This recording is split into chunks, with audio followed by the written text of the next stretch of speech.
let me ask the question about this then. I mean, if you were to advise kids today in the music industry, what would you advise them? I'll say go and kidnap an A&R man and make him sign you up. No.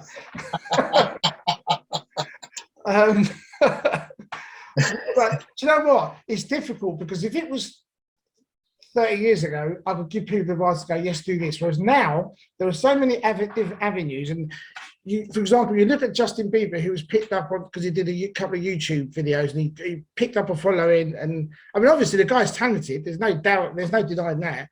But he was discovered that way, on his personal little YouTube thing, whatever he did. And a few other people have been found that way.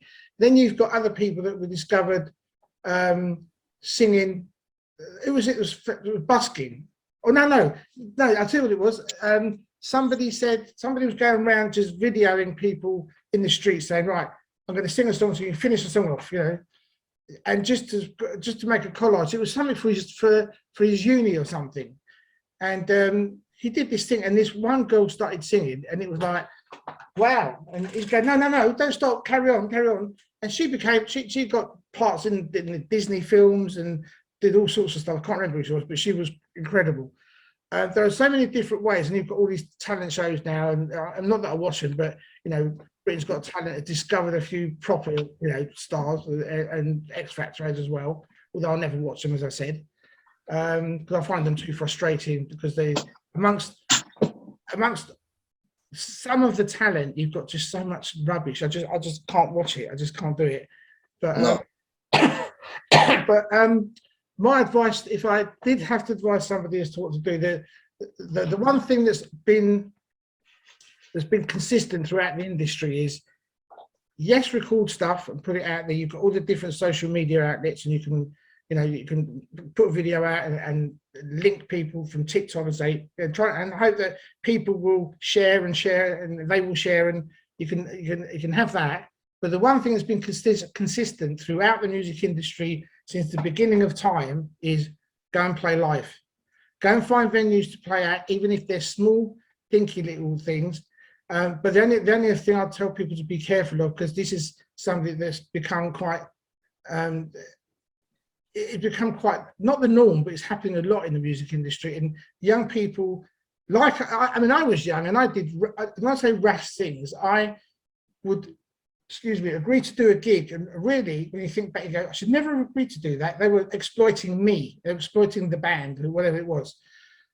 And they're doing that now by saying to people, you can come and play at this gig, and it's X amount to get in. And for every ticket sold, we will give you £1. So if you sell 100 tickets, your band gets £100. What's £100 between a 6-piece band? So basically, what they're doing is getting the band to do the PR for them. The band to tell their friends, come in and see us. So you're saying to your friends, pay X amount to come in and see us, because if you pay, then we get paid. And people think, oh, okay. And then when people realize how much the band are getting, and I've seen it from my daughter, because my daughter's singing, she's doing it all by herself. She hasn't come to dad to say, Dad, she's doing it all herself. But I've seen some of the gigs, and I've said, so you can't do these gigs, because basically you will do the gig with your band in an 8-9-piece band, and you'll get 80 quid.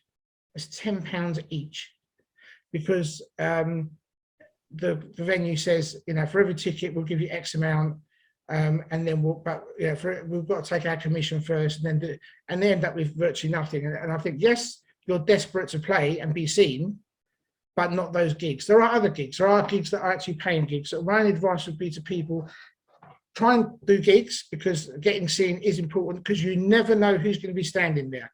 The head of BMG could be standing there, Sony, someone from anywhere could be standing there. Someone who knows somebody could say, I saw this band and they are fantastic, and you really need to go and see them. You never know. It might never happen. But networking is incredibly important, and performing live is part of your networking thing. It's probably one of the most important things, because you're showing your product, which is you, your band, your songs. So playing live, I think, is really important. But just my advice to people is just be careful not to fall into this rut where people are saying to you, "Oh yeah, you're playing at this really, nice venue, very illustrious. It's got a great name." And because you're so desperate to play at that venue, along with 3 or 4 other bands, you've got 4 or 5 bands playing that night. They called it the blah blah night. They give it a name. All these bands are appearing, and all these bands are getting their friends to come. Yeah. And some guy who set it all up is getting a lot of money, because if you imagine there's a venue with 500 people, or even 300 people, and they're paying £10 each, get £3,000. You've got 5 bands, you're paying them all £100 each, it's 500 quid. The promoter just made £2.5 grand, and that's without getting anything from the drinks. If he's on a deal with the venue, say, I want a percent of the drinks. So you just made somebody a lot of money in your desperation to show what you can do. No, what you do is go to smaller venues where they will actually pay you and give you a meal maybe and give you some drinks, and people that come will come just to see you because that's what they've come for. And the locals will come and see you because they come to they go there regularly, and you'll build up a fan base that way.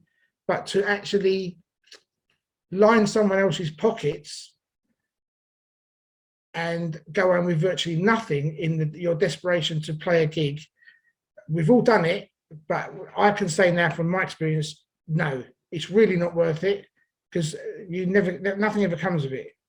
And what happens is when you do one of those gigs, and these people have got friends, or they'll say, "Oh, we've got another gig over there, come and do that one as well." And you end up basically, you're working for them. You're working for them, making them lots of money.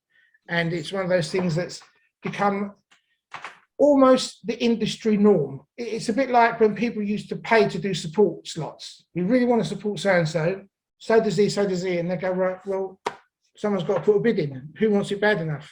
And you end up paying to be a support band. So you're supporting the band, just for people that don't understand. I know you do, but you're supporting the band on 15 dates throughout the UK.